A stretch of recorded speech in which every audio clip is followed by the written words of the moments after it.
Goddag og velkommen. I denne her video vil jeg prøve at vise jer, hvordan man udregner en opsparing, når man sætter et fast beløb ind per måned. Til at gøre det har jeg lavet et lille skema her, hvor jeg har mine måneder, jeg har min indbetaling, min saldo og min rente. Herover der har jeg kapitalen, det er altså det beløb, jeg starter med. Rentesatsen i det her tilfælde, den er per år. Det betyder, hvor mange procent jeg får i rente om året. Og så min indbetaling per måned. Inden jeg går i gang, så kan jeg med fordel formatere mine felter, så det passer i forhold til de enheder, jeg arbejder i. Det gør jeg ved at markere området her. Alt det her, det ved jeg skal være i kroner, så jeg har markeret det. Og så kan jeg trykke formatere som valuta herover. Ligeledes ved jeg også, at min kapital den er i kroner, så det trykker jeg på. Rentesats den er 2%, eller i procent, og min indbetaling per måned den er også i kroner. Så er jeg ligesom kommet godt i gang. Vi siger, at den her person, han har altså 10.000 kroner, han sætter i banken, så det er altså hans kapital. Banken fortæller ham, at de vil give ham 2% om året, så det skriver jeg her. Og han vil gerne indbetale 300 kroner om måneden til hans opsparing. Det man skal være opmærksom på her, det er, at han får 2% i rente om året. Men han ændrer jo hele tiden hans kapital eller saldo ved at indbetale, så man skal udregne renten på en lidt anden måde, end I måske er vant til. Min indbetaling den er fast på de 300 kroner, så ved at trykke lige med og trykke på feltet heroppe, så kan jeg ligesom låse den til at være 300 kroner. Så jeg har trykket på B6, som er mit felt med min indbetaling, og så kan jeg låse den ved at trykke FN F4 på Mac'en og trykke Enter. På PC skal man bruge Alt GR-tasten og så finde dollartegnet på tastaturet. 300 kroner om måneden er sat til at blive indbetalt her, og det gælder selvfølgelig også for år nummer 2. Så jeg trykker her igen, låser den og trykker Enter. Og ligeledes vil jeg sætte den fast på og have en fast indbetaling i de 12 måneder om året her. Saldoen, den er jo så det han har på kontoen, altså hans kapital på de 10.000, og så plus de penge han har sat ind i januar måned her. Så det bliver 10.300. I februar måned, der bliver det så de pengene, altså saldoen fra januar, plus hans nye indbetaling. Og sådan kan man egentlig fortsætte hele vejen ned.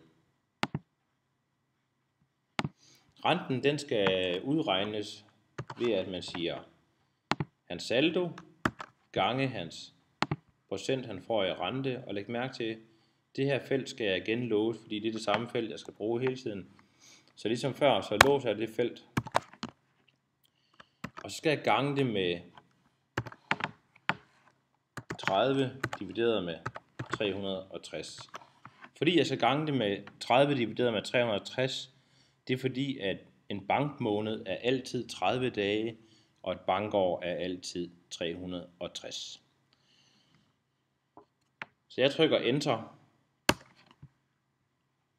og så kan jeg tage fat i den her og trække hele vejen ned. Læg mærke til, at hans rente den stiger stille og roligt, i takt med, at han får flere og flere penge på hans konto.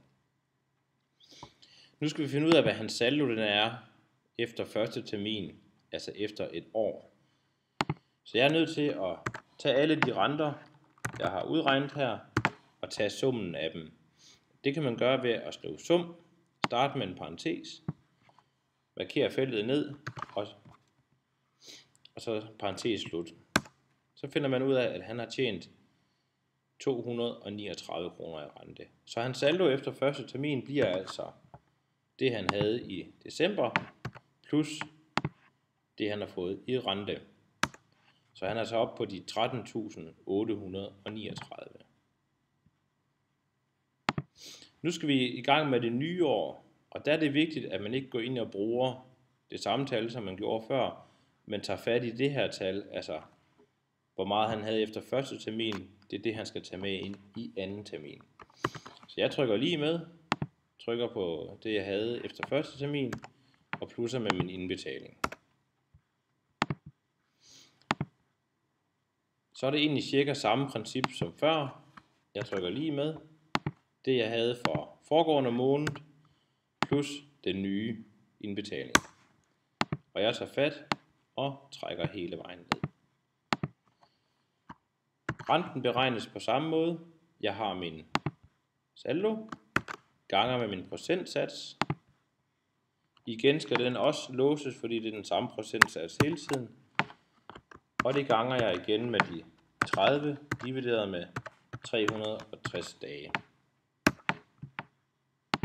Og så trækker jeg ned igen. Og igen kan man også se, at renten den stiger stille og roligt, samtidig med, at der kommer flere penge ind på kontoen. Det er en god markør for, at man har lavet det rigtigt. Så hvis man begynder at få nogle meget specielle tal, eller tallene falder, eller de stiger helt vildt, så skal man måske lige tænke på, er der en fejl i mit ark her? Igen skal jeg finde ud af, hvad er min rente sammenlagt, altså summen af dem, og det er så kun for år nummer 2, så jeg markerer det, bruger sumfunktionen, parentes slut og trykker enter.